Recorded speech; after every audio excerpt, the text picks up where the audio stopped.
In this session, I'm going to talk about some of the basic database concepts. First, we're going to start with the definition of a database. A database is a collection of data that is stored in a computer system. A database allows their users to enter, access and update, and analyze their data quickly and easily. They are a powerful tool that you see them all the time. When you go to the doctor's office, when you go to the grocery store, when you go online to purchase something, when you go to search something on a library system, all that information is usually stored in what's called a database. The easiest way to understand a database is to think of it as a collection of lists. So think of it, for example, if you're running a business, you have a list of customers, you have a list of orders from those customers, you have a list of items that you are selling to your customers or services that you are providing to your customers, and then you might have a list of invoices and other purchases from vendors and things alike. When you put all of those lists together in a database, those lists are linked together and information is related from one table to another, and that's partially what is referred to as a relational database. So where does Access fit into this? Microsoft Access 2010 is a relational database software program or database management system, DBMS, that runs on Windows operating system. It is used to manage data that is organized into lists, such as information about customers, products, vendors, employees, projects. So basically, again, Microsoft Access is a relational database management system created by Microsoft to store, organize, and manipulate data, as well as to select and report on it. The question is, what are some of the database components? So some of the components, just to summarize them briefly, are tables, queries, forms, and reports. Tables, that's where the data is stored within the database. Then the queries retrieve specific data from the tables or other queries and displays only the data that you specify. Queries allow you to ask questions about the data in your tables.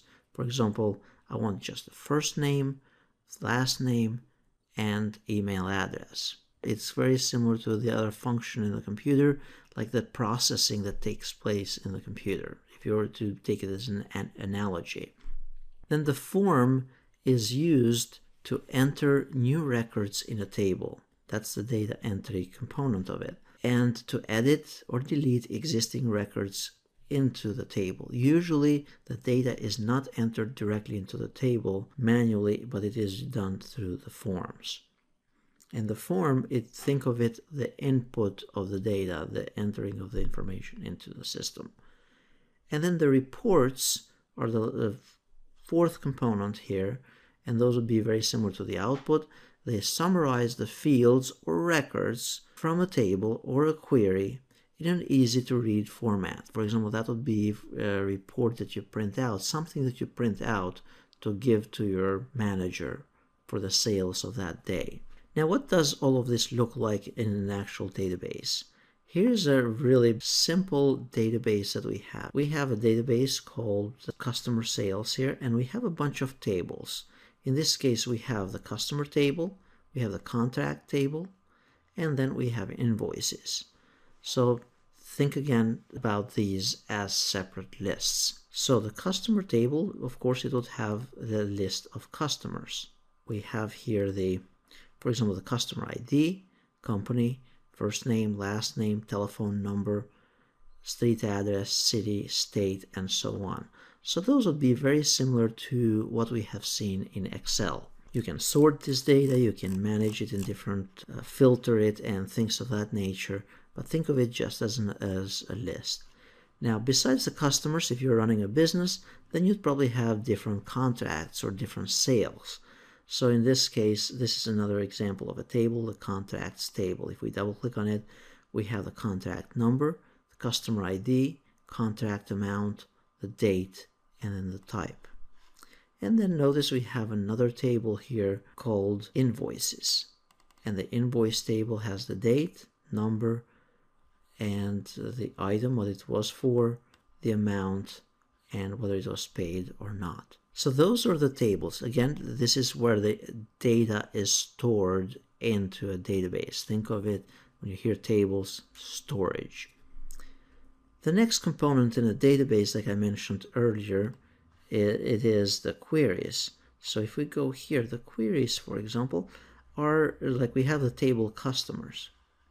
Notice we have a whole bunch of fields here. The fields are those names of the columns here. And let's say that we wanted to generate a list of only the first name, last name, and then let's say email address and some other pieces of information here. So what we do is we create what's called a query, and we'll learn how to create queries momentarily here. So notice I have another entry here under the customer table, and this is a query that we have run that I defined earlier. If I double click on it, notice I have only the first name, last name, telephone number, and email address. So that, think of it, the processing of data based on a criteria. And this is an example of a form. The form is basically, instead of you going to the customer table, scrolling all the way to the bottom and entering the data manually here, which is not recommended, you'd go under the customer data entry form, for example, in a form similar or nicer than this, and enter the new records right here. And you just basically fill in the data. In real business, this is what the assistant would utilize for entering the data into the database. And then the final component, as I mentioned earlier, it is the reports. And reports are very similar to queries, but they are just designed so that they can be printed out and that they look nicer. So these were some of the basic components of a database. Of course, each database has various components. The tables are where the data is stored. The queries are how the data is manipulated. Then the forms are how the data is updated and added onto. And then the reports, how the data is printed out or output.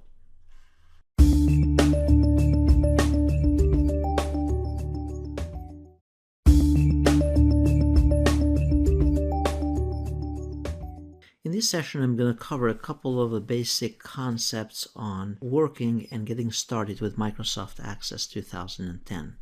As soon as you open Access 2010, this is what you'll be presented with. You have the options to use available templates, so you can create a blank database, or you can use some sample databases, for example, predefined ones that have been designed by the program. And also you can go and download from office.com different templates that are provided by Microsoft. In our case here, what we're going to do is we're going to create one from scratch. So we're going to make sure we click on blank database, and then we're going to give it a name. I'm going to name this just using Access. Notice what's different here is that unlike Microsoft Word, or you type a document, or in Excel you type a document or a spreadsheet and then you save it later, here you have to create the database, you save it, and then you enter the records and update it as you go. It's also important to keep in mind that as you enter records and data into the Microsoft Access database, the data is saved automatically. Just tell the system where you want to save it. So I'm going to save it under Users here, and my name, and then Documents, and it's going to be saved under the name using Access 2010. I click on Create, and at this point we have just started with a blank database. Before we actually get started with creating a blank database here, a couple of things as far as the advantages of using Microsoft Access as a database management system. One of the things is that duplicate data is minimized, and then secondly is that information is more accurate, reliable, consistent, because duplicate data is minimized. So in other words, you have one customer with multiple orders, but you don't have the same customer listed multiple times in those lists. Also, data entry is easier and faster using Microsoft Access Forms, and then the information can be viewed and sorted in any way that you'd prefer using queries, forms, and reports. Also, information is more secure using Microsoft Access because you can limit access to the database by using passwords and different levels of security. Another thing to keep in mind is that multiple users can use the same database at the same time. So notice here we have a table called Table 1, and at this point we can just first define the fields. The fields, if you remember from Microsoft Excel, are those headers on the very top of the row here. So we have the customer ID. We can add the other fields for this table. Now notice we'll click here on click to add, and the first thing that it asks us is that this new field that you want to add, what type of field is it going to be? Is it going to be a text, number, currency, date, or any of those? So what we do here is this is going to be text, for example. So we'll say first name and then just hit enter. Then the next one is going to be last name, and that's going to be also a text field. The next one it's going to be the address, let's say. So we click on text again and then go to the next one, text. Keep in mind that every piece of data would have it in separate fields. So here we would not put the address all into one field, we'd actually have it as separate, because the nice thing is that we can utilize it later, for example, to filter by only certain customers within a zip code or certain customers within a specific state or city and so on. And then if we're going to put a number here, for example, for telephone number, we just choose it's a number field. Now we are ready to enter the actual data in here in this table. For now, we enter it directly through the table. However, data needs to be entered by using the form, or that's the most commonly used way of entering the data. So at this point, we put here the names of the customers. And I'm just pressing tab to move from one field to the other. A couple other things here to keep in mind with tables is that basically you have the different columns and the different rows very similar to Microsoft Excel that we are used to using. Now, each one of those, it's referred to as a cell, very similar to like Microsoft Excel as well. These are the different records. So this is record number 1, and that includes all these pieces of data about this customer, and that will be record number 2.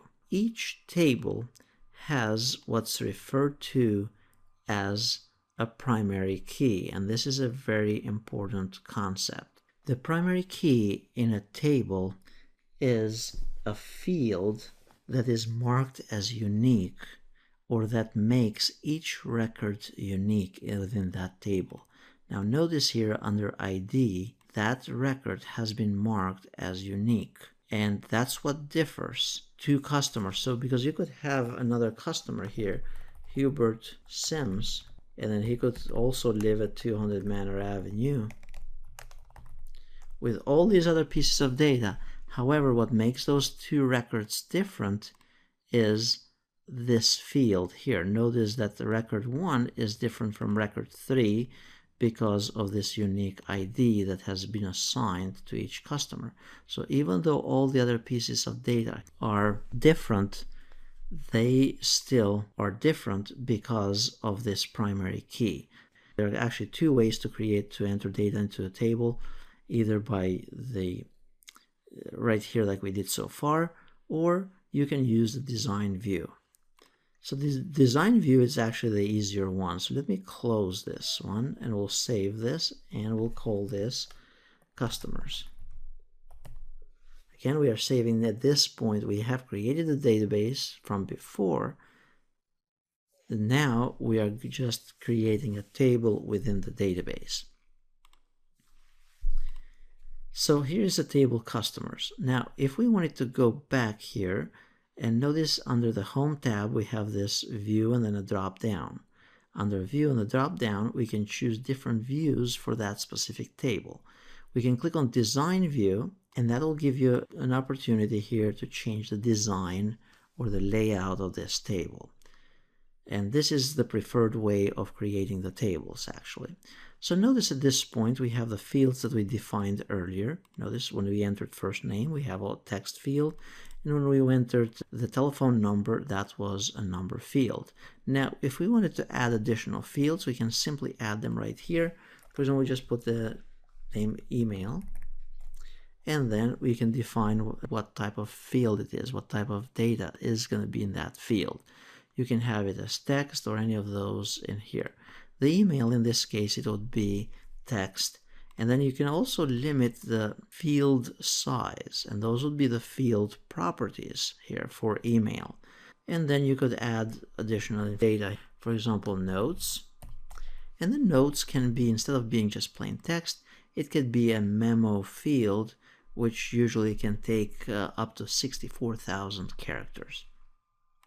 So now that we have this table designed with additional fields, we'll click on Close here. We'll save the design, because you're always, whenever you tinker with the design, you have to save the design of it. However, if you add new records here, you don't have to save them, they are saved automatically. Now, if you remember a moment ago, we added beyond telephone number, we added additional fields such as email and notes, and here they are. So that's how you create a table, and we'll go into the rest of the components in a moment here.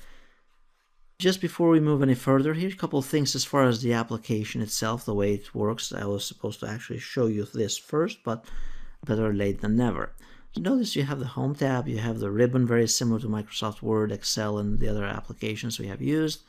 Under the Home tab, we have all kinds of common functions here. Some of them are similar, but some of them are very particular to Microsoft Access. Then we have the Create tab, and this is where you'd create and add new components to a database. Think of it very similarly to Microsoft Word and Excel, where you create adding different components like charts in Excel or word art or other objects in Microsoft Word. And then you have also external data. This is where you can bring in or link to other systems out there, like to Excel, other Access databases, other system databases, text files, XML files, and so on. And then under database tools, this is where you can define the relationship between tables or between those lists. And these are the different contextual tools or the tabs that shows up depending on what we are doing, very similar to what we did in Microsoft Word and Excel. Then here on the left, we have this navigation or the datasheet view. This gives us a listing of all the objects within that database, because think of the database with multiple pieces and components to it. Then on the right hand side, this is where we'll see the actual data for that specific table. Sometimes it's best to just close them and you create something new. And that is pretty much to avoid problems and issues that you'll see later.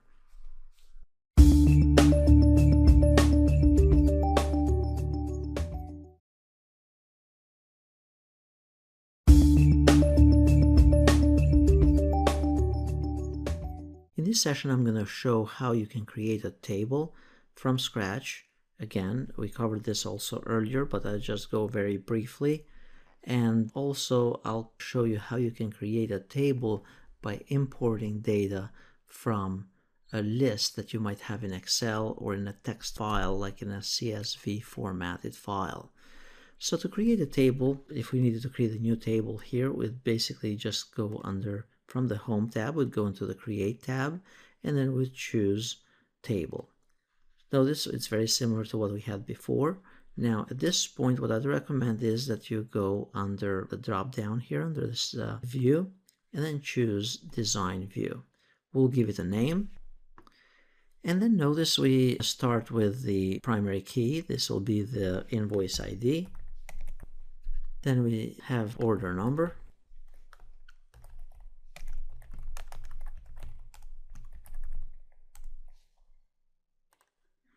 And so on. So that is the best way to create a table. Now at this point we click on Close, Save Changes, and here we have the invoices table with invoice number, customer number, amount, and so on. So now we want to bring the data from an Excel spreadsheet. So let's say we have this list, the customer list. And instead of us typing all the names of the customers again in Microsoft Access, we want to just simply import this. So here's the list in Excel. Now how do we bring this into Microsoft Access? It's actually very easy. If we go here under external data, we're going to go and get the data from a different system. In this case, we're going to get the data from Microsoft Excel. So we click on Excel here, and then we go and look where the data is. So that's where I have my data. Here's customer list. And then it's going to say import the source data into a new table in the current database. Or you could append it to an existing table, or you could link it to another data source out there. The easiest and the less problematic one is the first option here, because it's going to create a table based on the fields that exist in the Excel table here. So with all of these fields on the very top. So all we have to do in this case is just click OK. So we selected the file. We selected what we want to do with it. We click OK. And now it's going to ask us how this data is going to look. So we simply click on Next. The first row we say it has the headings. So we want the computer to pick what was in Excel. For example, first name, last name, and so on. Click on Next again. And then it's asking us which one is going to be your list of customers, or the primary key here. Actually, it's asking us to rename those fields if we wanted to adjust the names of these columns. We don't have to do that. And then you can also specify a primary key. So the primary key, you can either have the system create a new one, or we already had different IDs here, and we'll say that the customer ID is going to be the primary key. Now you have to make sure that there are no duplicates onto the Excel file, otherwise it's going to error out. So we click on Next, and then we're going to call this Customers. And then we'll click on Finish. Click on Close. Notice we have a new table called Customers. Those two are from before. We actually can delete those to just clear out confusions at this time. Now at this point we have the table called Customers, and if we open it up, notice it has all the customers that we had from Microsoft Excel. So that's one way to bring in the data from another system into Microsoft Access into a table. Now let's go ahead and bring also the invoices. Let's say we kept track of that data as well. Instead of us retyping it, we can simply go into an external system and we pick Microsoft Excel. We go and browse for the file, and now we're going to get the contacts list, for example. So the contract list, we choose the first option to create a new table. We click OK again, and then it asks us that it's going to create a new one. The first row contains the headings, contract number, customer ID, and so on. Press Next. And then here we could get a chance to rename the field names. However, we don't need to. Click on Next, and then you choose the primary key. So we click on Next here, and then we're going to call this Contacts. And then click on Finish. So notice at this point we have two tables. And then we're going to create another table, because supposedly we are running a small business, and you have the customers, you have different contracts with them, and then you also have invoices. Those would be different lists or different tables or different ways that you're categorizing your information. Now, to bring the data, in this case, we are going to actually do this slightly different. Notice different, I have invoices list. The invoices list, and this is an example of what's called a CSV file, or a comma separated values file. So you have, for example, each field and record are separated by commas. Actually, the records themselves are separated by a new line here. So now we want to bring all this data into another table in Microsoft Access. And here the concept is that how do you bring data from a text file or a comma separated file into Microsoft Access. By the way, this is a common format in businesses out there from major large systems.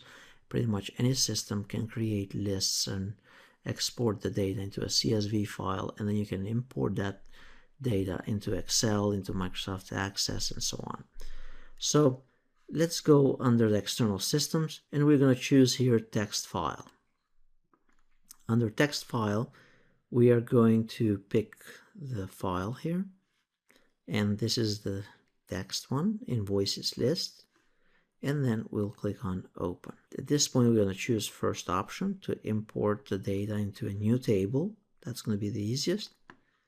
And then it's asking us a couple additional questions here compared to what we were getting before. This is a delimited file, comma delimited or comma separated. So we click on next, and then we know some of them, they could be tab separated, but in this case we know that it's a CSV file or a comma separated, so we choose comma.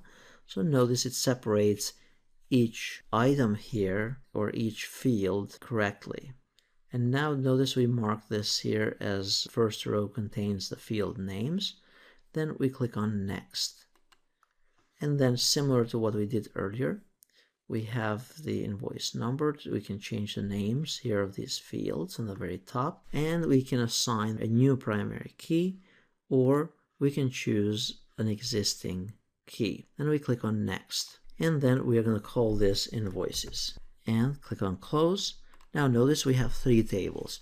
So basically, the concept is that you can have a database with multiple tables, more than one table. You could have hundreds of tables, 10, 50 tables, depending on what you're doing and how large the database is and what functions it's performing. However, with the knowledge that you are getting from this course, you should be able to actually design a basic database. And by the way, that's going to show up in your final exam as well. You should be able to design a basic database and run a small business without having to pay somebody hundreds of dollars to design it for you. So far, to just briefly summarize, we did create 3 tables, and those tables we created, actually the first one we did was from scratch. Then we created new tables by importing the data from different systems by using the external data tab here. We used Excel, but similarly you could use data from another Access database and so on.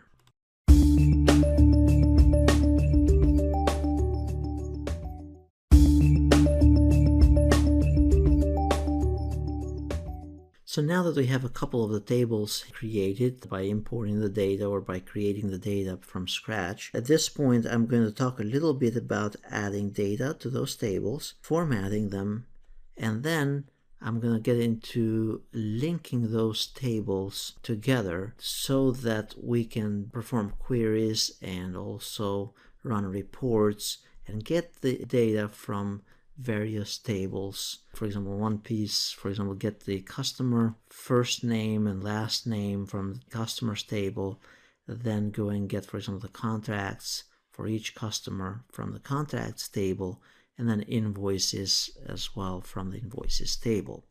So in order for us to perform that, we have to link the tables before we can do these queries. So first, we have here the table customers, and to add a new record, even though this is not recommended in a business environment, but if you had to, this is how you add a new record. You go to the very bottom or anywhere here, and notice you can go from one record to the other by clicking on this next icon.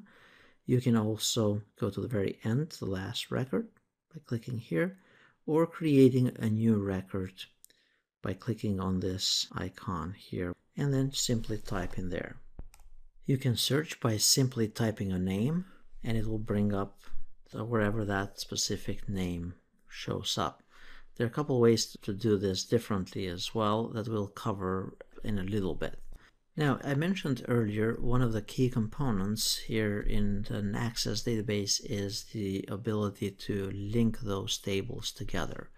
So in order to link tables and establish a relationship between the various tables, you need to have established first those primary keys and foreign keys. That's where planning comes into play, and it becomes very important. So you have, for example, the customers table. If we go under the Home tab and we click here or right click on the customers table and choose Design View, notice the primary key is customer ID for the table customers. And if we go, for example, under contracts, notice if we go under Design View, I'm right clicking here and choosing Design View. We have contract number, that is the primary key. However, notice there is also a customer ID. What that is saying is that when we are recording the contracts, we are not necessarily recording the first name, last name of each customer. We are just putting the customer ID from the customers table. And that is in the customers table, the customer ID is the primary key, as we saw a moment ago. Now here, the primary key here, notice this golden key here on the left. For this table, it's a contract number. So the customer ID in this case, it's actually what's referred to as a foreign key. The foreign key is basically a common field between two tables or two lists. In this case, it's a common field, but it's not the primary key on the second table. In other words, you have customers that have contracts, and each customer can have more than one contract. Same idea is for the invoices as well. If we right click and choose Design View here, we have the invoice number, which is the primary key, but then we have the contract number, which is linked to the contracts table. To establish a relationship, this is a very important concept whenever you're designing databases and we are creating more than one table, is that you have to link those tables together. And this is where most of the students fail in their project. One thing before I actually go ahead and link those tables, it's important that whatever data type that the primary key uses on the first table, the same thing needs to be on the foreign key, needs to match. So basically the foreign key here is customer ID needs to be the same data type as the primary key of the corresponding table. So now let's go ahead and link those tables. To link them, you go under Database Tools, and then you click on Relationships. Notice it says Relationships. It defines how the data in tables is related, such as the ID in a field or the name in fields, how they match. So I'm going to pick all the tables.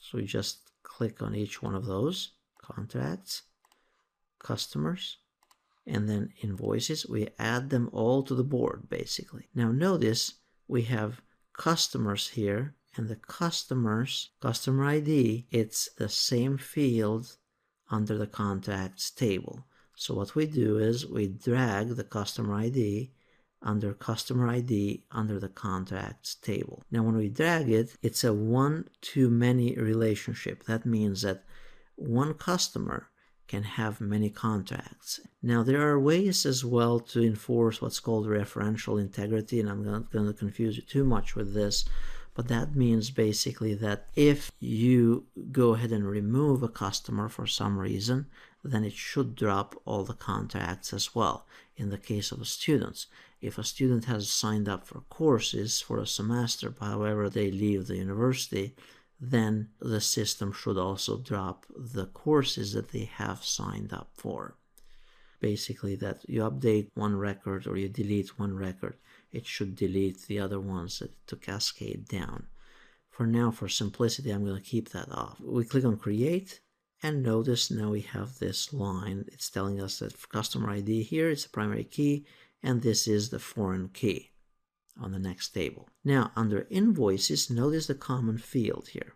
We don't have here customer ID.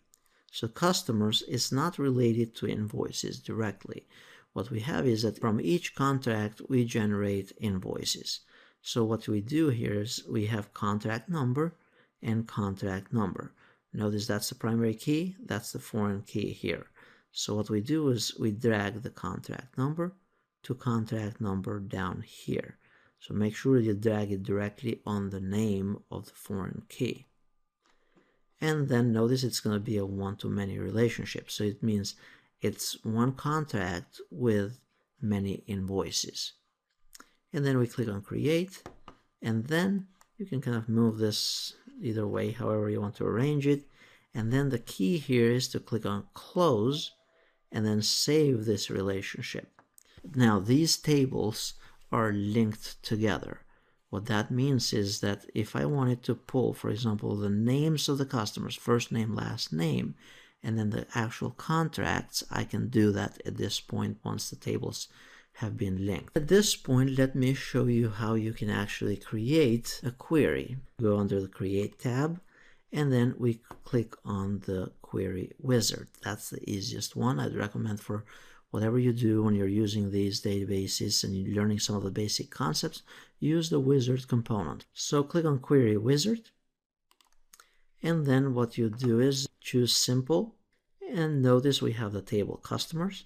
So the way it works is that you can pick and choose. So you say, I want the first name. You pick the next field, you add it to the right-hand side. And let's say I want just their email. So that's from the customers table. Now let's say I want to go to the contracts table, and let's say I want the contract number, amount, and let's say I want the type. So that's all I want. A query is basically a set of criteria that you want. So now I click on Next, and then we click on Next again, and then we give it a name. Then I click on Finish, and notice the system generated. Notice you can actually resize these. The system generated, based on our criteria, created a new list. And this is a query based on those tables. If you remember, each of these tables has only pieces of this information, but it's because they are linked together through that relationship we established earlier and through the primary keys and foreign keys that we can generate a query here with data from two tables. And you can do this with more than two tables if they are linked correctly. How about creating a form where we can enter the data into a table? So to create a form, we simply go under Create, and then we can choose the form wizard. So let's say I want from the customers table, I want to add all of these fields. You can do them all in once by this double arrow here. And then I want to also add the invoices. Let's say I want to add the invoice number, the date, amount. Then I click on Next again, Next, and this is our form. So basically here what we are doing is we are entering, so let me close it first. So once we close it, we save this, and notice we have customers form. There's also a subform for that. That's because we link to a subtable. If we open the customers form, notice we have the customer ID, the name, and also all the invoices for that customer. So for example, Owen here with this address has these invoices.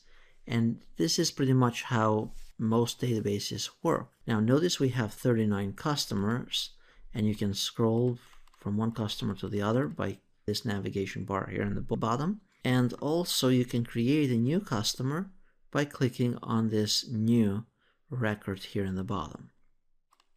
So when you create a new customer, you can also create a new invoice for them. So that's what's referred to as a compound form. Again, the concept here is that you can create forms once the tables have been linked together. So to create a report, you can again use here the wizard. So the report wizard under Create, and then Report Wizard. And then let's say we want customers. Let's say we want customer first name, last name. Then we want to go under the contracts, and then we want to get the amount and the type. So let's say that's all we need for our report. We click on Next, Next again, Next here, and then Finish. Under the summary options, you can actually define as well the amount, so you can get a sum of the amount there, or the minimum, maximum, and so on. So if you wanted that, the way I did that was by clicking on summary options here and then choosing just the sum. You can also sort the data by amount, and then we click on Next, then next again, and then let's say we wanted customer report. The names here, you'd make them meaningful names so that when you see 50 items in there, you'd know what they mean. So we click on finish, and notice we have for Owen here, he has these contracts, and the total comes to 7,750. So you can format these reports to look even nicer than this, but again, notice it looks nicer than the query. The query looked something like this, just state data, and the report, it's designed so it can be printed out with a date and all that type of stuff.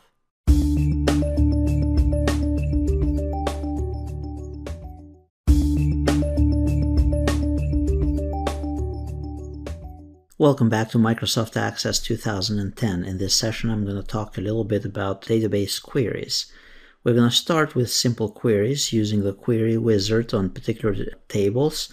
Then we're going to focus a little bit more into the design view and creating complex queries from multiple tables. Then we are going to sort the data using a query by certain fields within the query selection. Then we're going to modify existing queries, customize them so that we learn how you can reuse the same query and customize only certain fields within it. And then we're going to apply certain criteria. And finally, we're going to create some calculated fields based on selected fields for a query. So the question is, what is a query in a database? Well, a query allows you to select a subset of fields and records from one or more tables and then present the selected data as a single data sheet. So think of it this way. If we have multiple tables here, notice we have the customers table, and that has a bunch of fields here. The fields are those on the top, the columns basically. And then we have another table, for example, contracts, that has additional fields of its own. Now, what we may want at certain times is that we don't care for what company this record belongs to. We might be interested in only having the first name, the last name, and let's say the email address of that, just this data from this table.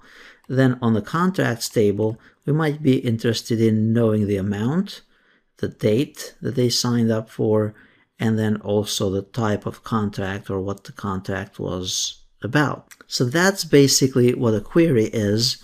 It's selecting only specific fields that you are interested in from one table or multiple tables.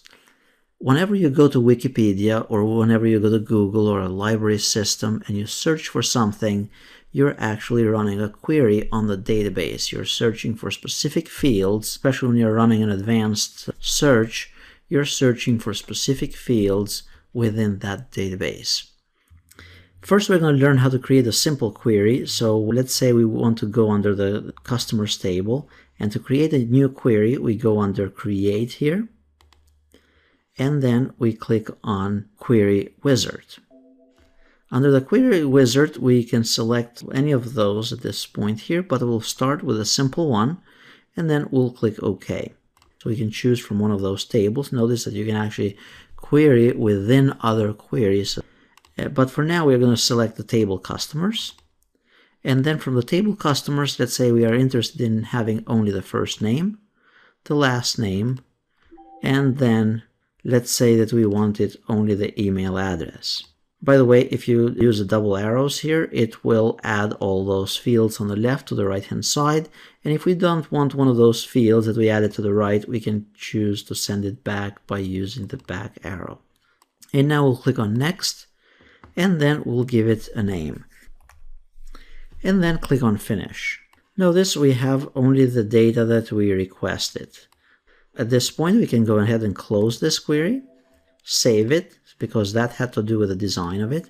And I'm going to close all these other tables as well. Now we have here customer query by first and last name. If we add a new customer here, somehow in the very end here, we're going to add a new customer. That's customer name. And then we add more data here if we wanted to. Now notice I didn't have to save this. I can close this. That data is already saved automatically.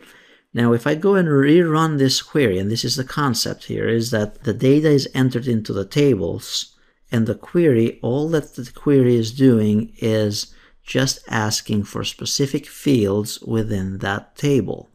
So notice when I rerun this, it's going to bring up my name that I had just created. Now you'd say, why is this showing up as just first name under Caselli? If we go back to the table here, and this is where you'd correct the data, notice if I scroll all the way to the bottom, I put my first name under company, so we don't want that there, and we want it under first name and the last name. Once we close it, rerun the query again, notice that it'll show up correctly. So that's a simple query based on one specific table. Now what about if you wanted to run queries on multiple tables?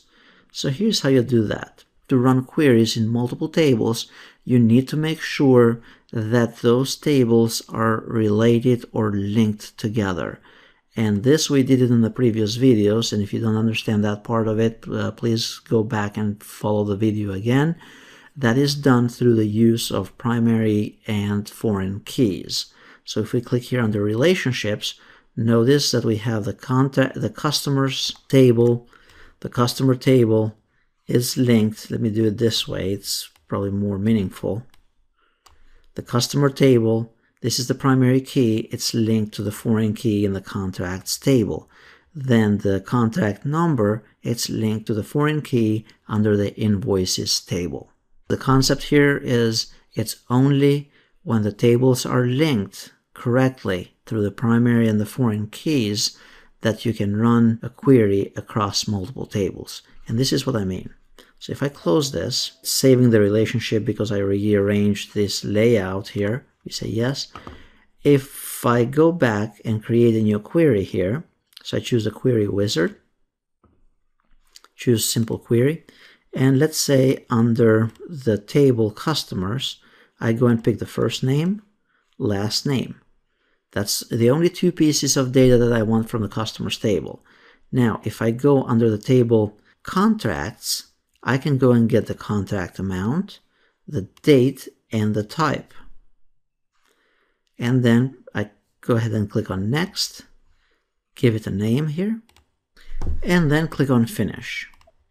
Notice at this point, as soon as I hit enter, I clicked on the query here. It picked the first name, last name, and pretty much the fields that I had requested. If I go ahead and close this, go back here and double click on it, notice that's the right one here, and I have the data that I want. So that's how you run a query using the query wizard. If I wanted to modify this query that I have created already, what you can do is, and we'll learn this in the next video here, you can go under the View tab and then choose Design View. And that's where you can modify further things as far as the query if you don't want the field. And I'll cover this in the next video, using the Design View for queries.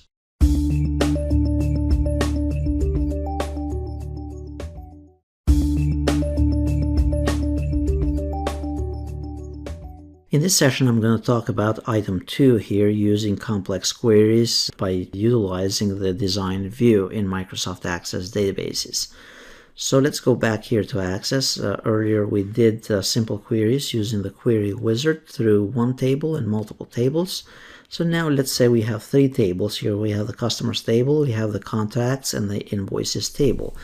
Now, if we wanted to create a query here, we go under Create, and we're going to use the query design. The query design, notice it's kind of slightly different from the wizard that we learned earlier. We click on it, and now at this point it's asking us what tables we want to utilize for this query. So let's say we wanted the table called Customers, and then the table called Contracts. And then we'll click Close. We can choose Invoices as well if we want it, but at this point we don't need it. I'll click OK. Now notice it shows us the relation between those two tables, and also it shows the fields. Now what happens is that, notice in the bottom here, we have this area where we can actually add the different fields. Now if you double click on this star here on the top left, that means it's going to add all the fields of that table. It's going to execute a query for all the fields. And by the way, this is more visual and this is more useful, and this is what you'll use most of the time if you're designing new queries in business or for personal use and so on. So in this case, we are going to click on or double click here on first name. So let's say we want the first name in our query. Notice I'm double clicking on it, and then last name. And let's say I want the telephone number and then the email address. Let's say also I wanted the contract type. Notice I'm picking this from another table, and that's because they are linked together from earlier. Let's say I want to see what the results will be. Now what I can do is you can click here on this icon, the run icon, or you could save it and then double click on the saved query here. But for now we are just going to run it to see how it works and whether it works. So we'll click on run, and notice it has posted the data that we requested in that query. Now if we want to go back and modify it again and add another field, what we do is we go under the view here, we're in the home tab, and then the drop down here under view, and then we'll choose design view. Under design view, then we can pick something else like one of those other fields, or if we don't want one of those fields, we could simply delete it from here by pressing delete, selecting the field and pressing delete. And then if we rerun it, notice that field is now no longer going to be executed or included in the query. Now let's go back here and go to the design view, and we're going to add, for example, the amount and the date and then the contract type. And notice at this point we have 2, 4, 6, 7 fields that we have selected. If we go and run it to test it, we go ahead and click on run, and there is our data. If we are happy with this query, what we do is we click on close here on the top right, and then it will ask us to give it a name. So now again we'll give it a meaningful name, so we'll call it customer info, and then click OK. There might be times where you might want to modify this existing query. So what you'll do is, of course, you can run it and see what it does, but you can also go here to the home tab. There are a couple ways to do this. So once you select the query, you can right click on it and choose design view. Under design view, this is where you can add more fields or delete more fields like we did before. So the concept that I'm trying to show you here is that how can you go back and modify a query? Again, it is by right-clicking, choosing design, and then you can add more fields and delete other fields. So let's say right here I wanted to add, for example, the street address, city, state, zip. I'm double-clicking on them. Now notice it actually added them farther down in our area here. So what you can do is select what you want, select those fields, and then drag them farther to wherever you want them. So notice I just was able to move the order of them. So now if I rerun it, notice I have the first name, last name, their address, city, state, zip, and so on. Then if we are happy with the design of the new query here, we close it, and then we click on to save the changes for the design. Again, in Microsoft Access, we just save changes for the design. The data is automatically saved as soon as you complete entering one specific cell or the data into one of the cells. So in the next session, I'm going to show you how you can actually add criteria to the queries.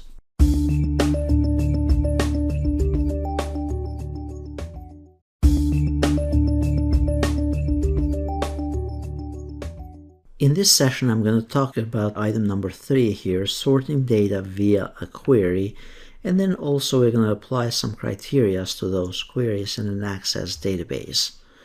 So let's go back here to Access, and let's say I have a query, as we talked about this also in the previous video.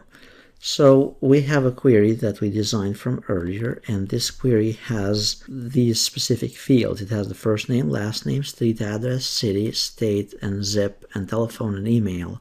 Those fields are from the customers table, but then we were able to also go and get the contract amount and the date when the contract was signed and the contract type.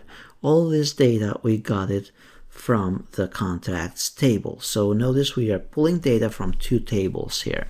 And by now you should know why we are able to pull data from two tables. Let's go ahead and modify this query. So what we can do is we can click here under View on the drop down and choose Design View.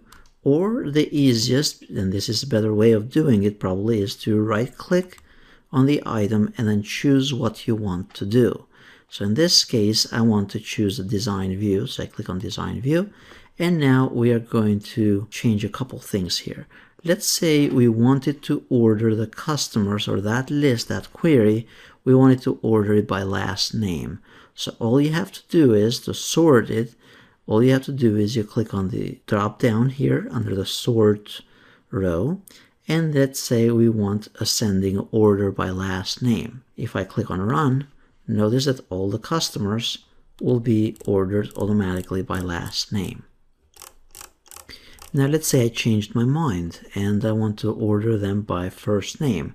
So what you do is you go under the view here or design view or right click and choose design view again and then change it so you order by first name in ascending order and then take the order out for this field.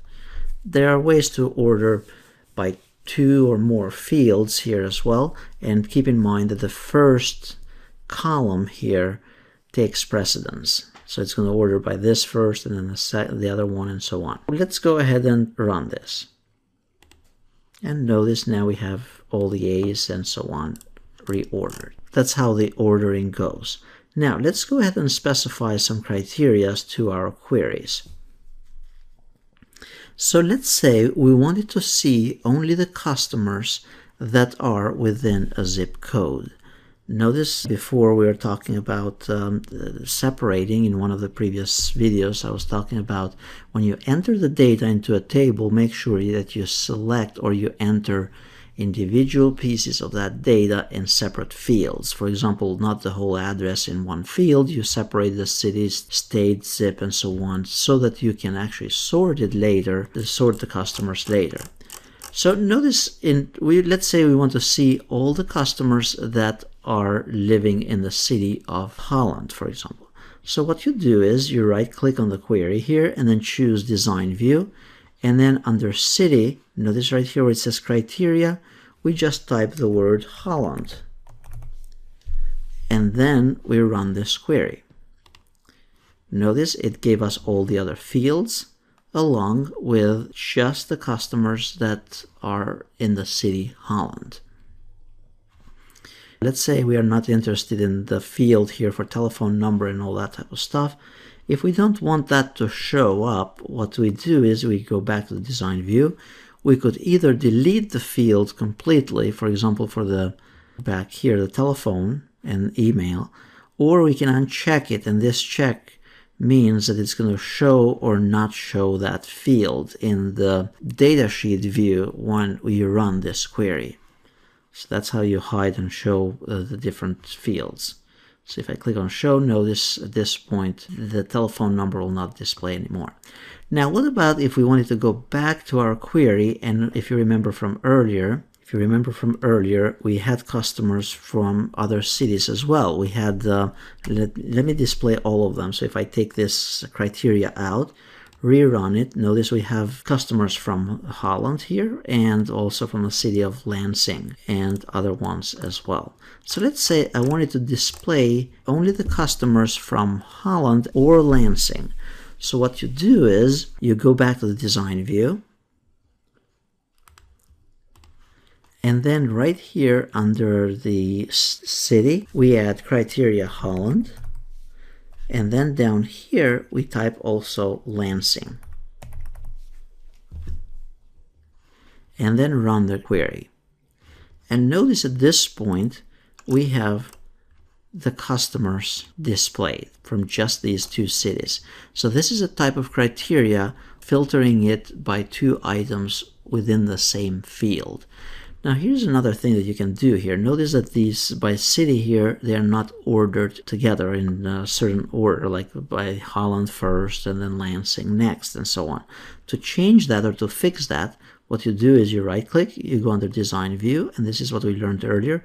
And let's say we want to order this in ascending order by city.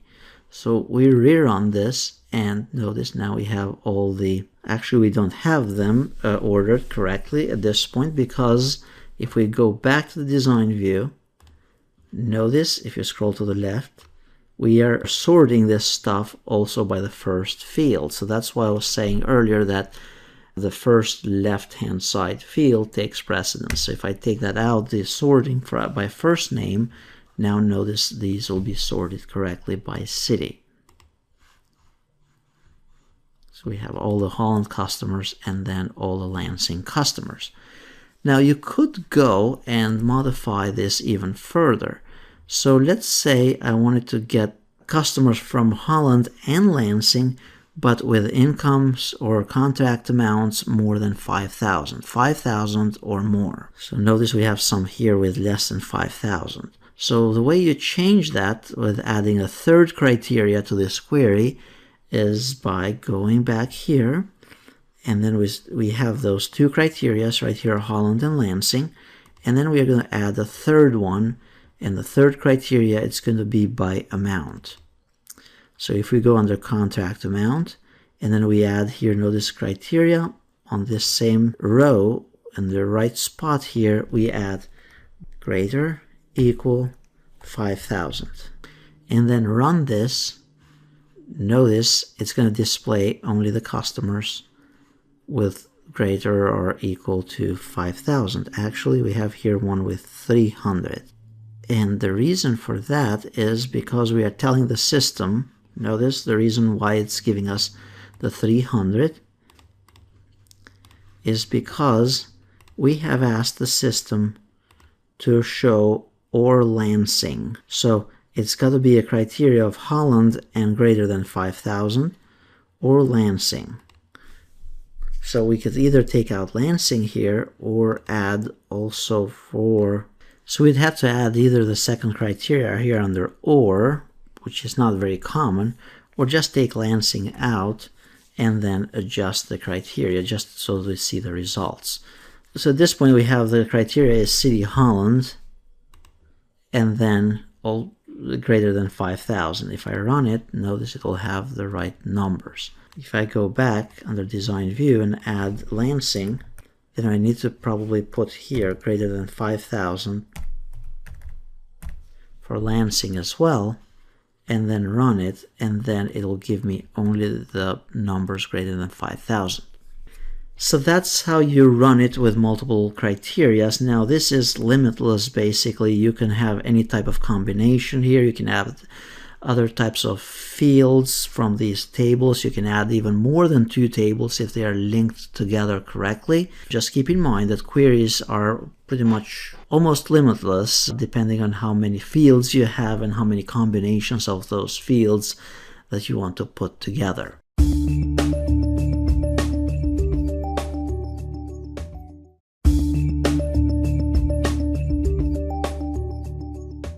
In this session, I'm going to show you how you can run a criteria from multiple tables. In this case, 3 tables. We have the contracts table, the customers table, and the invoices table. They are all linked together. And I want to pull, let's say, the first name, last name. Those are from the customers table. Then the contract number, and that would be under contracts. And then the invoice date, invoice item, invoice amount, and whether it was paid or not, it is from the invoices table. Now, how we can pull a criteria like this, how we can run a criteria like this, and then also do some more things with this, whether the invoice was paid or not, and even create a calculated field so that if the customer did not pay this invoice, you charge them a late fee for it. So let's go ahead and design the query. So I'm going to close this and not save the changes here. So here's how you create the query from the 3 tables. We know that the tables are linked. Now we go under the query design here, and then we add the tables. So the first table, we can add the tables in any order, really doesn't matter. So I'll add the first one, go to the second, and then the third table. Then we click on close. Now let's say that the first field that we want in the query is the first name. Then we choose the last name, so I could double click on it. And then let's say I want the contact number for whatever reason, as a reference, I guess. And then we can choose here the invoice date, the item on the invoice, the amount, and then finally if it was paid or not. By the way, you can make these bigger by just dragging it down. Then double click on paid or not, and then we can go ahead and run and see what this looks like. Click on run, and notice we have pretty much what we had before. So we have first name, last name, number, date, item, and then the amount and whether it was paid or not. Now, of course, we could go and arrange this in order, for example, whether it was paid or not. And then we'll go here under design view, either by right clicking on it or just view here, and then design view. And then we need to scroll to move this actually up. And then we can go ahead and order this in ascending order. Now, if I run it, notice they are not in order. Now, most likely they are not in order because we have another field that is doing the ordering. Actually, we chose the amount here, so let's go back, and we wanted whether it was paid or not. So we choose ascending, run it, and now notice we have all the no's. Now, what about if we wanted to display only the customers that have not paid? Because these are the ones that we want to notify, and eventually we want to even send them a letter, tell them that there is a penalty or a late fee for the payment, that the invoice was not paid. So first, let's learn how we can actually limit only those that have not paid. So if we go back here under view and then choose design view, we can go here whether it was paid or no. Now remember from before, when we chose the customer city, we entered for example Lansing or Holland. Now, in this case, we have a yes or no. So the invoice was either paid yes or not paid no. So if before we entered the city name Lansing or Holland to limit it by, in this case, if we wanted those that have not paid, that criteria would be here. What we'd put in here would be just simply the word no, because we want to display these fields with customers that have a criteria of the invoice not paid or with a status of no. So now we run this, and notice we have here just those customers. If I scroll down, there are no customers that have a paid invoice. Now, what about in this list, we do not even want to see the word no here or these fields no, but we want to display only the customers that have not paid their invoices. What you can do, again, we can hide this field. And if you remember earlier, we could go here under design view. And by the way, I'm not right clicking on it because we have not saved this query yet. So if I go ahead and choose to save this, so invoices, we give it a name. Now we can right click on it and choose design view. So that's why I was not clicking on design view there. If I don't want to see the field no, I can just uncheck it here. It's still going to run it on that criteria, but it's just not going to display it. So notice we don't have that field. You'd say, well, why do I want this list? This would come in very handy for customers that have late payments. And usually, as most companies do nowadays, those that have not paid their 30,000 bill or more or less here, you want to charge them a percentage fee. So now in the next section here, we are going to learn how to calculate or to add another field here that would calculate the late fee. So here's how that is done. So we go into design view, right click design view, or view and then design view on the top. And then we're going to add a new field over here. So to add a new field, what you'll need to do is you need to click on this builder icon here on the top. And then on here, what we are going to do is the amount. So the invoice amount, double click on it. And then times is the asterisk. Let's say we are going to charge 5%, 0.05. And then we click OK. Now notice it says here EXPR, and it has all kinds of other stuff behind it. What we do here is we can type there, just leave everything alone, and right here where it's EXPR1, just that section, we want to change that to late fee and leave the rest alone. So if we go to the right here, notice it's doing the late fee, it's calculated the amount times 0.05. So then if we run this query, notice we just created another column that we added. So for this customer that has a $30,000 bill, the 5% comes to $1,500. So now the question would be, how can we format this? And by the way, that is how you create a calculated field in Microsoft Access. And you can look this part again in the video, just rewind it and see it again how it was done. So now we are going to learn how we can add here the dollar amount, or make or format this field as a currency field. So we'll go back here under the query design and go into design view. And then what you do is there is a property sheet over here, an icon on the top right. Click on it, go to the field that we want to modify the formatting for it, and notice it's giving us the properties for the late fee field or for the invoice paid field. Now notice for these other ones, like let's go to the amount here. The amount was formatted earlier in the table into the dollar amount. So now we are going to go here into the late fee, and we're going to format this, click on the drop down, and we're going to format that into currency, to the dollar amount. And then the decimal places, you can specify those as well. So you can mark it at 2 decimal points. So now we can close this, the property sheet, rerun the query, and notice the late fee has been formatted as currency. At this point, we could save this query. We could actually even click on save up here, and that has been saved at this point because we had not saved it yet earlier. And if I close it, notice it doesn't ask us to save it again.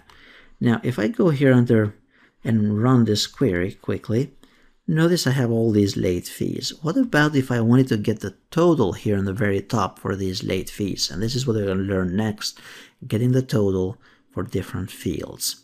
So let's go ahead and run this query again. Notice we have these late fees here. And now let's say that we wanted to see the totals in this query. So in the very bottom here, we want the total. So what you do is you click on it and then go to the Home tab. And then there is this option here for totals.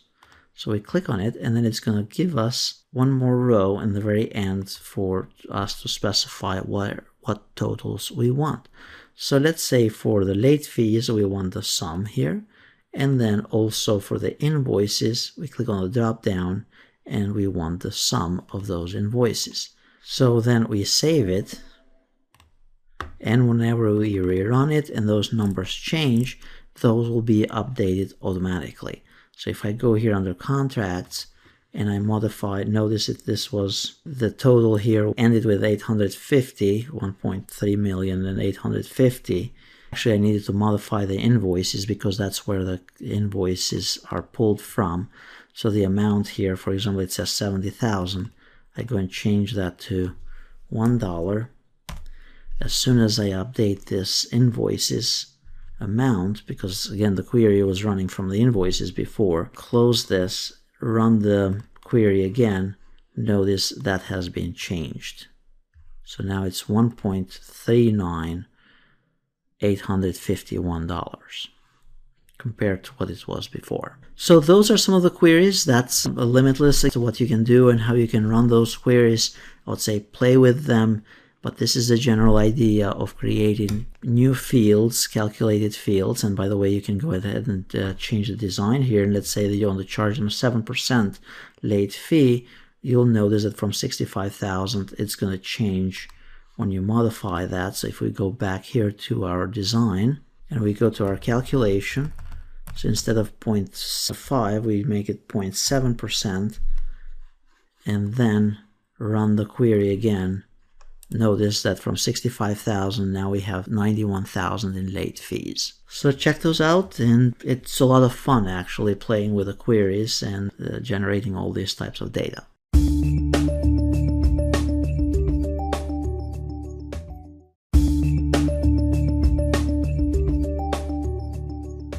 In previous videos, we have talked about different components of a database that we have tables, queries, then we have forms and reports. In this session, I'm going to particularly focus on forms. Forms are very similar to the function of input in a computer, and forms are utilized to primarily enter and view records in a database. So your assistant in your office would actually be utilizing the forms for looking up records and modifying content of those records and also entering new ones. It's not recommended that the data be entered directly into the tables. It's usually done through the forms. So the question is, how do we create a form? So the forms can be created either based on a table, and you can have more than one form per table or multiple tables. And you can customize those forms as long as the tables are linked together as well, if you are utilizing data from multiple tables. So let's create a form here for just the customers first. To do that, we can utilize the form wizard.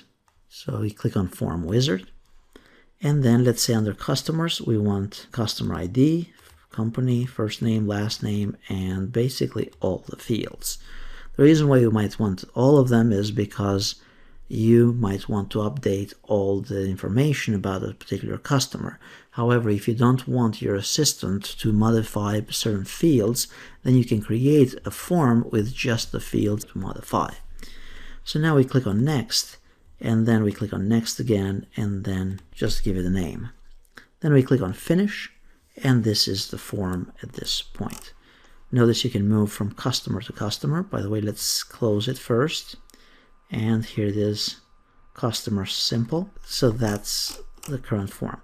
You can navigate from customer to customer. You can also filter or search by a specific name. So let's say I click on first name here and I type Sally. Notice it will pull up the record for this specific name. And you can create new records by clicking on this last icon here. You can make certain fields required in a form or in a database or table, but for now we're not going to mess with them because we're just learning basic concepts. So now once that has been entered, if we go back here on customer 42, that has been updated, that record has been updated. Now how do we make this form a little bit nicer? So what you can do here is that you can click on the Home tab, and under the Home tab you can click on View, and then you can change it to the layout view. The layout view allows you to modify those specific fields and basically format that form to what you may like or what you may want. There are also predefined themes that you can pick and choose here, and it will change the color theme. You can change the fonts and other components as well. And you can also add new fields. However, it is not recommended that you add new fields directly from the form. The design needs to happen usually in the tables. That's why when you're designing a database, you would think and look at all the different angles as to how your table is going to be designed, what fields are needing to be included, and so on, because it makes it so much simpler to create the forms, to create the queries, after you have a good structural design of your tables. And of course, you can resize those fields if you needed to. As far as the formatting, you can change the formatting here. You can add a logo. You can change the title of it, change it. It says customer simple, change it to something else, and so on. So it can be modified quite a bit. You can also move those fields around so that you make the form look as nice as you want it. So it's a matter of drag and drop here. There is also the design view here. If you click on the drop down and choose design view, that is where you can kind of tinker more and adjust those fields more precisely in different new locations and so on. And notice you can drag the whole data here. So if I go ahead and close this, save it, then open it up again, notice it has been adjusted. Of course, it doesn't look great at this point, but you can modify it so that it looks better than this. Again, the trick here is going under Home, choosing View, and then going between those different views. Now, this is a simple form. This is just for one table. Now, if the tables are linked, just like in queries, you can also create a compound form. So the form here, what you utilize is you'd again choose the wizard for the forms. So let's say we want the customers. We want customer ID, company, first name, last name, telephone, street address, and so on. Then we want, let's say, the contacts table. We want, let's say, the amount, actually the date and type. If you remember, when we linked the tables together, those tables had a one-to-many relationship. That means that one customer with multiple contracts. So in this case, when we click on next here, notice that we can arrange this by customer. So let's say you have Hubert Sims, and then he would have all his contracts under him, and not the other way around, even though you can modify it to look like that. But the design of the table is so that you have one customer with multiple contracts, or one student with multiple courses that they have taken. So we'll click on next here. So basically it's going to look something like this: customer, and then the amounts and contract amount here. Click on next, next again, and then we give it a name. And then click on finish. At this point, notice we have the customers, their email address, and so on. And then right below, we also have the contracts for that specific customer. So if we switch from one customer to the other, notice it's going to change their contracts, or it's going to list the contracts that those specific customers have. So now you could either add a new customer, or you could just add a new contract for this specific customer.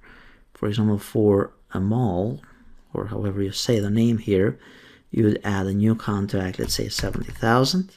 So one thing to remember here when you're dealing with these designs of the new forms and so on is to make sure you close the form at one point and then reopen it so that it saves the design before you go and add any new contracts. This is one of the things that will probably confuse you if you forget to remember to do that part of it. So now let's say, for example, for a mall here, we want to add a new contract.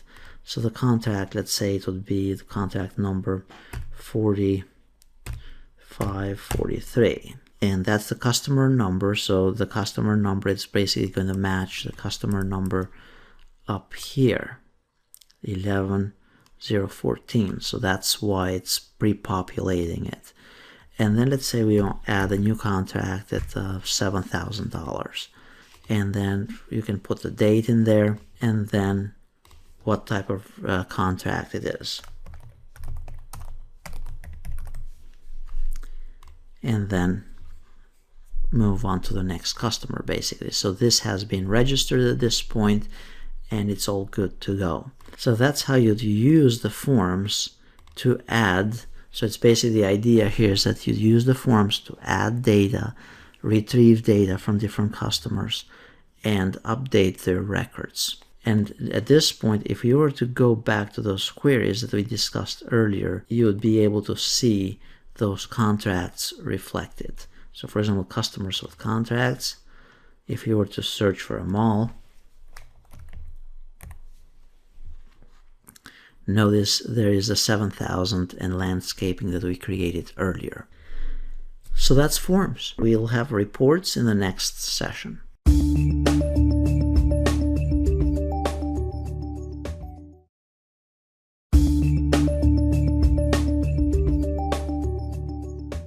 As I've mentioned in prior videos, there are primarily four basic components in a database. They're the tables, the queries, the forms, and the reports.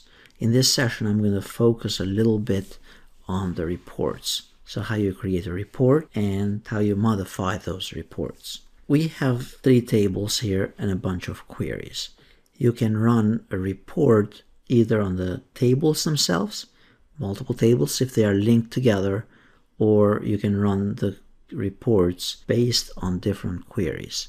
So let's try first running a query, running a report from a table. So you go under Create, and then you choose the report wizard. That'll be the easiest. And then you pick here, let's say customers. Let's say I want a list of customers by first name, last name, street address, city, state, zip. Let's say I wanted to do a mail merge for these. And of course, if you wanted to do an email merge, you could utilize the email field as well. So I click on Next, and then Next again. And then you can order those customers by first name, last name, or however you want them in a different order. And then just choose how you want those fields laid out. So just customers, I'll name it for now. Then I'll click on Finish. And notice the customers have been listed, and it looks a little bit nicer because you should be able to print this out. It's designed to be printed out. So think of the forms as the output in a computer. But in this case, it's in databases, so you have the reports.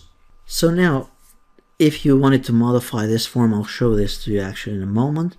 Once I create a report that actually links to more than one table. So if I'll close this other thing as well.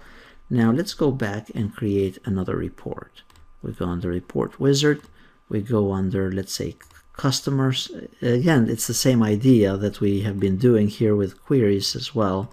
Same thing. And let's say we wanted first name, last name, and then we go under Contracts. And let's say we want the contact number, amount, date, and type. Let's say we want Next, and let's say we want to order this by customers. Click on Next. It's very similar to the form that we saw earlier. And then we are going to order this. You could order it in any order of priority here. Click on Next. Let's say we want it by contract amount.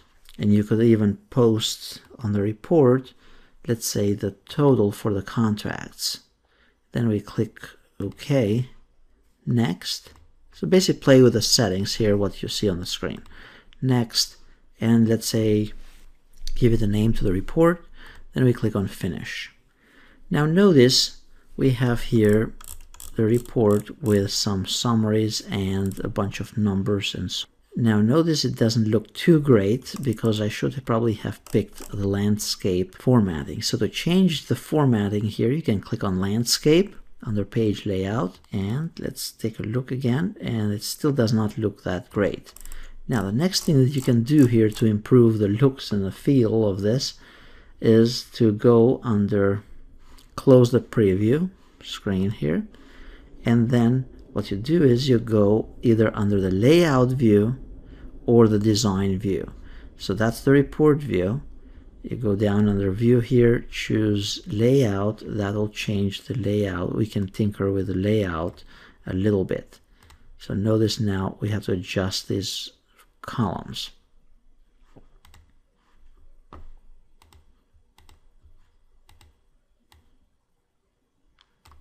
And whenever you see those number signs, that means that the field here, it's not long enough. So you can modify this to how you want, basically. Notice we can go here and make this much wider. You can go ahead and change the formatting of these here to be a different theme. And then you can also, if you go here under View and choose Design View, you can also choose to modify those even further.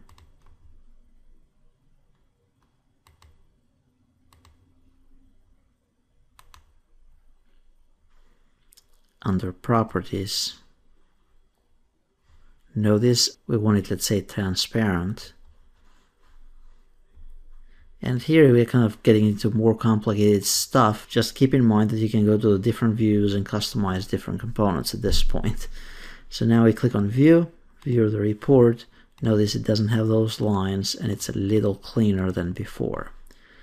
If you don't want a certain field, if you go back to the layout view and you don't want a certain component here, just delete it and it will clean it out. If you want, let's say, the sum field to be showing up somewhere else, just drag it and it will show up. If you want to change the name, you can do that as well. Format those, go under the Home, click on that, click on the color, and notice now the report has been modified. So that's how you modify the report, how you create a report from the fields from different tables, and of course you could make this look a lot nicer than we did in this section so far. Now, one last thing I'll show you regarding reports here is that you can actually create reports based on queries. If you remember earlier, we had customers that have not paid their invoices yet, and that also that they have a late fee. Let's say the boss wants to see a nice report of this. Of course, you could print this out and so on, but what you can do is, it's the nicer thing to do is, it'll be to create a report based on this query. So what we'll do, we click on Create, then go under Report Wizard, and then we choose the query invoice paid no. That's the query that we had clicked last. By the way, that's the trick if you want that to show up first. Now we want to add, let's say, all the fields here. Then we click on Next. Then it's going to order them by, let's say, customers. Next, next, and so on. You could modify this further if you wanted. And then name it. And here is our report. So basically what it did is that it took each customer. It shows us the contract number first, and then the invoices for each contract and so on. For example, for Ann Kim, we have this contract and this one has 2 invoices. Notice these numbers, again, like we learned earlier, you can go ahead and tinker with them. Click on Close the Preview, go under View, change the layout, and make these fields a little longer or nicer so you can actually read the content. It's a matter of playing with it at this point and adjusting those numbers and the widths of the columns. So that's how the reports work, and again, keep in mind it's to output the data in a nice format.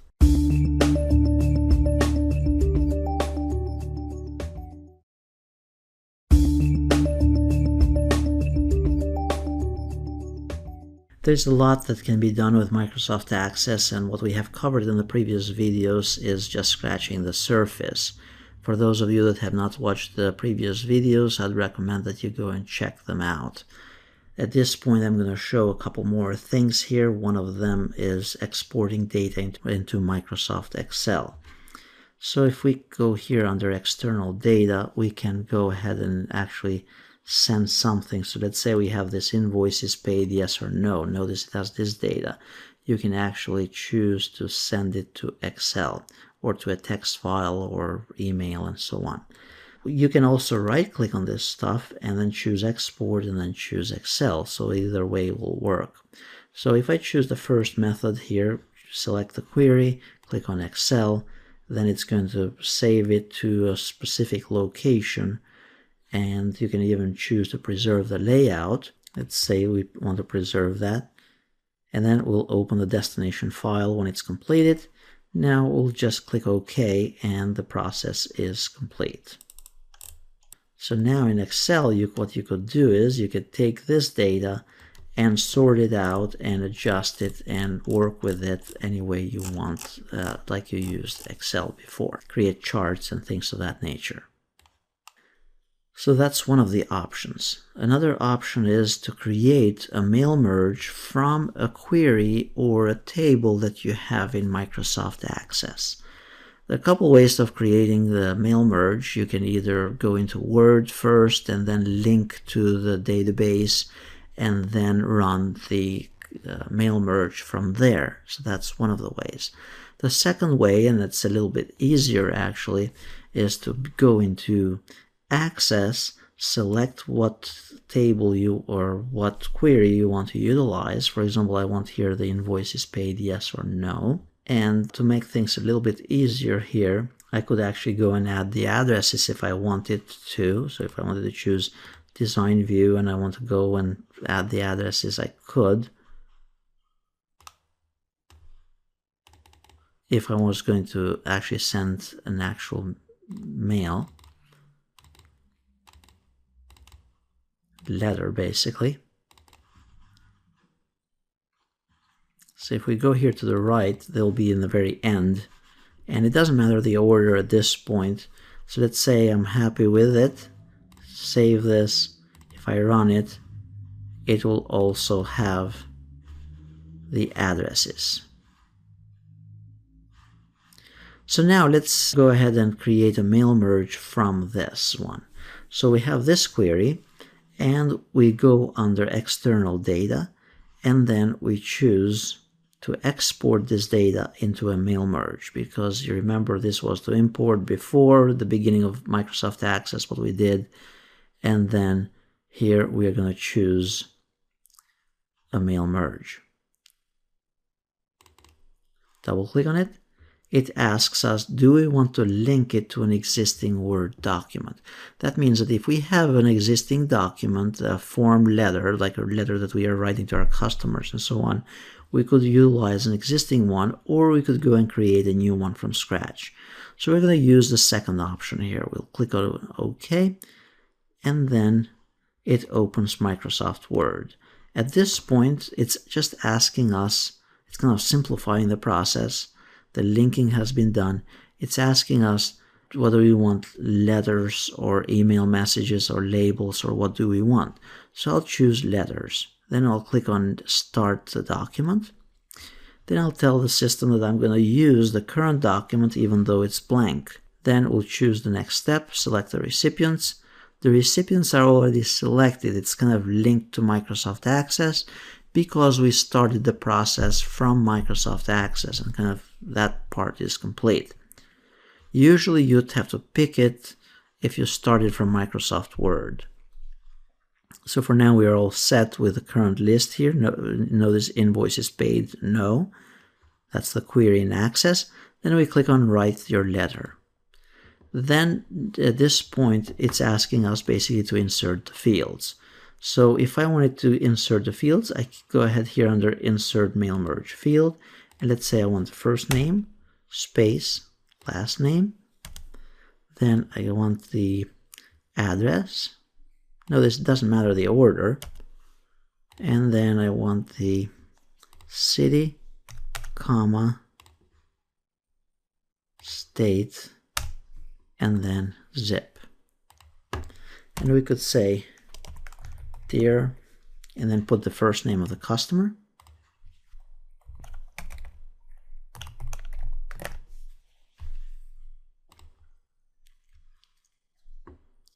And you could have, let's say, the amount here, and we want to put a $sign in front of it so it formats it correctly. And let's say we want the late fee posted as well.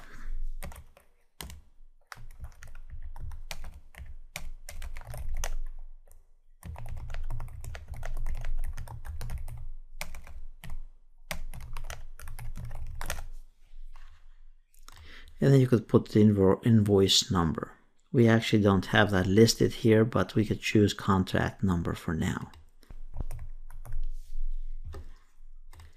Now at this point, with your company logo, you could format this and make it nicer, a different font and so on, and adjust it the way you want it. You could preview your letters and they're going to look similar to this. If you wanted to format this nicer, notice I forgot to put the dollar amount there, or the $sign. You could do that. And if you're ready to, you could exclude certain recipients, and then you could complete the mail merge. So click on the next step, complete it. You could print them out or edit the individual letters. I recommend that you choose edit to just look at them first. And now notice this is how it's going to look. So that's how you create a mail merge from Access using Microsoft Word.